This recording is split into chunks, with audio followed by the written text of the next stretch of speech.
जय श्रीकृष्ण नमस्कार दर्शक बंधु माधव पवित्र बाणी राशिफल कार्यक्रम में आपण मान स्वागत जन आरंभ करुच्ची आज स्पेशल कार्यक्रम जे कि संक्रांति संचार गणना अनुसार आपण को कहि आज मोर प्रिय दर्शक बंधु प्रति मासरे मु संक्रांति विषय किछि कहि थाए आपण माने जो माने ए संक्रांति विषय जानवे ये मासर केमिति कौन दुर्घटना केमिति कौन वृष्टि केमिति कौन प्रत्येक जिनिस मु कहबी ए चैत्र मास बा मीन मासर संक्रांति विषय मोर प्रिय दर्शक बंधु आज आपण ए संक्रांति विषय प्रत्येक मासरे मु संक्रांति विषय आपण मान को कहि थाए ए संक्रांतिर राशिफल व्यक्ति भाई भणी माने ए संक्रांतिर विषय आपण माने नित्यांत जानिबा आवश्यक अछि। ए संक्रांति रे ए मासरे कोन घटिबो, ए संक्रांति रे वर्षा केते रहिबो, ए संक्रांति रे दुर्घटना केते रहिबो, ए संक्रांति रे समस्या सब कोन रहिबो, ए संक्रांति रे जन्म होतबा शिशु कोन हबो, ए संक्रांति रे प्रथम रजस्फला होतबा कन्या माने किपरि रहिबे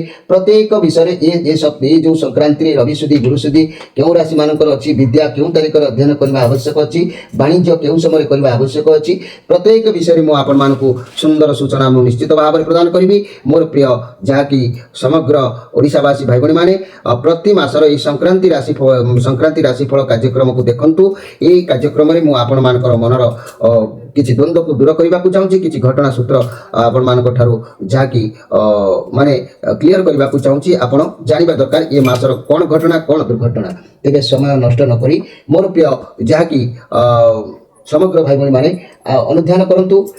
श्री श्री दिव्य सिंह देव गजपति महाराजंकर 68 अंक उत्कलीय सन 1382 साल इंग्राजी सन 2025 मसीहा मार्च 14 तारिख चैत्र मीनमास एक दिन शुक्रवार कथा। यही शुक्रवार ठारू संक्रांति आरंभ होईछि। ये मासर अधिपति रवि मन रखंतु। नदी संचार समवृष्टिपात सुभिक्ष शस्य वृद्धि हब। आपण माने ए संक्रांतिर नाम मिश्रा जहा कि कुमार बयस भूत जाति पीतवस्त्र परिधान करी कुंकुम लेपन हुई पुष्पमाल्य गलारे लंबाई भोग अवस्थारे रौप्य पात्रे पायस भोजन करी गदा धारण करी पूर्वक व्याघ्र वाहन यथा पूर्व दिगकु आसी दक्षिण दिगकु दृष्टि देई पुनर्बार पूर्व दिगकु गमन करिवे। एई गमन करिबा फलरे मन रखंतु पृथ्वीर दक्षिण भाग देश समूह यथा आफ्रिका दक्षिण भाग ऑस्ट्रेलिया टास्मानिया न्यूजीलैंड और दक्षिण अमेरिकार हर्न द्वीप समूह रे प्राकृतिक विपर्जय जहा कि बम्य और जान दुर्घटना घटी धन जीवन हानिर आशंका रहुछि।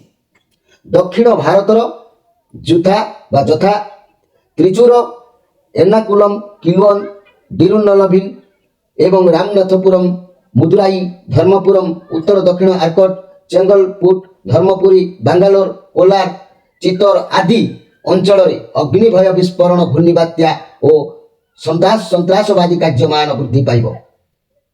राजनीतिक अवस्था अति संघर्ष देखादेव।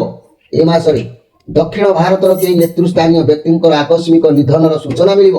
ए मासरे जदि मोर प्रिय ओडिशावासी मान कथा मु कहिबी माधव पवित्र बाणी कार्यक्रम रे मोर प्रिय ओडिशावासी 4.5 कोटी भाई भणी माने गुरुजन माने आपण माने मन रखंतु। ओडिशा राज्यर मालकानगिरी कोरापुट गंजामरु दक्षिण पूर्व भाग ब्रह्मपुर छत्रपुर चिलिका और पुरी समुद्र उपकूल अंचल को घूर्णिबात्या गुरुतर जान दुर्घटना तथा व्यापक अग्नि भयर सूचना रहुछि। विशेष करी ये मासरे पथ दुर्घटना जाकि राजहानि बढ़ी चलिबो। शासकीय शीतलता मध्य देखादेव। विद्युत संकट जलभाव राज्य में अधिक हेबा जोगु जनसाधारणकर कष्ट बढ़ी चलिबो। पाणीपाग विषय जदि जानिबे मोर समग्र ओडिशावासी भाई भणी माने ये मासरे समवृष्टिपात जोग अछि। एणु उत्ताप क्रमे क्रमे ह्रास पाइब। मासर द्वितीय चतुर्थ सप्ताह रे धूलिझड़ सह आंचलिक वृष्टिपात जोग रहिछि। मास तत्व ये मासर नित्य व्यवहार्य पदार्थ मूल्य वृद्धि घटिब।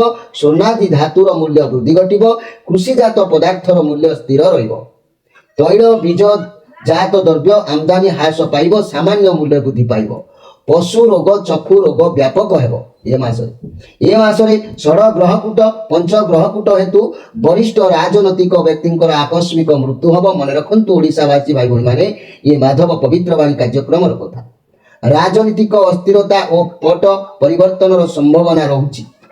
ଜ୍ୟୋତିଷ ତତ୍ତ୍ୱ ଏ ମାସରେ କହିଲେ ଜନ୍ମ ହେଉଥିବା ବ୍ୟକ୍ତି ବିନୟୀ ହେବ, ସର୍ବସ୍ୱଧାରୀ, ଭୋଗବିଳାସୀ, ସତ୍ କର୍ମ ନିଷ୍ଠିତ, ଦେବାଦେବୀ ସେବାନୁରକ୍ତ, ଯାହାକି ତଥା ଭକ୍ତି ଭାବାପନ୍ନ ହୁଅନ୍ତି।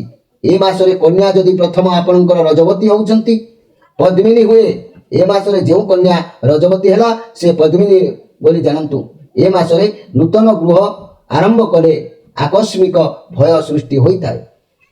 ମନେ ରଖନ୍ତୁ ଏ ମାସରେ 2 ଦିନ ଠାରୁ ଶୁକ୍ର ବୁଧ ଜନିତ ଅଶୁଦ୍ଧ କାଳ, 16 ଦିନ ଠାରୁ ଶୁକ୍ର ସ୍ପଷ୍ଟୀକରଣ ହେତୁ 16 ଦିନ ତା 29/3/2025 ଶନିବାର ଠାରୁ ବର୍ଷ ଶେଷ ପର୍ଯ୍ୟନ୍ତ ଶୁଦ୍ଧ କାଳ ହେତୁ ବ୍ରତାଦି ଶୁଭକର୍ମ କରଣୀୟ ନିଶ୍ଚିତ ଭାବରେ ହେବ।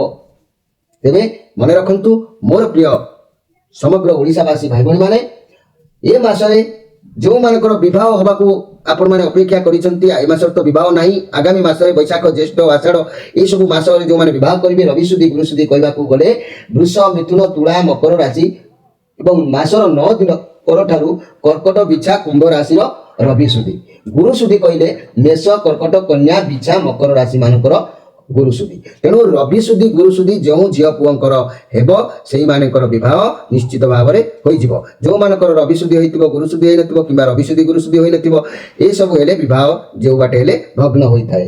ତେବେ ମୋର ପ୍ରିୟ ଯାହାକି ଭାଇ ଭଉଣୀମାନେ ମନେ ରଖନ୍ତୁ, ଆପଣମାନଙ୍କର ପିଲାକୁ ଯଦି ଏ ମାସରେ ବିଦ୍ୟା ବା ଖଡ଼ି ଧରିବାକୁ ଚାହୁଁଥାନ୍ତି, ବିଦ୍ୟା ଆରମ୍ଭର ଦିନ ମାସର 21 ଦିନ ଏବଂ এই ଚୈତ୍ର ମାସର 22 ଦିନ, ଯେତେବେଳେ ମାସର 21 ଦିନ 22 ଦିନ ହେବ, ସେଇ 2 ଦିନରେ ଆପଣ ପିଲାଙ୍କୁ ଖଡ଼ି ଧରେଇ ପାରିବେ, ବିଦ୍ୟା ଅଧ୍ୟୟନ କରାଇ ପାରିବେ।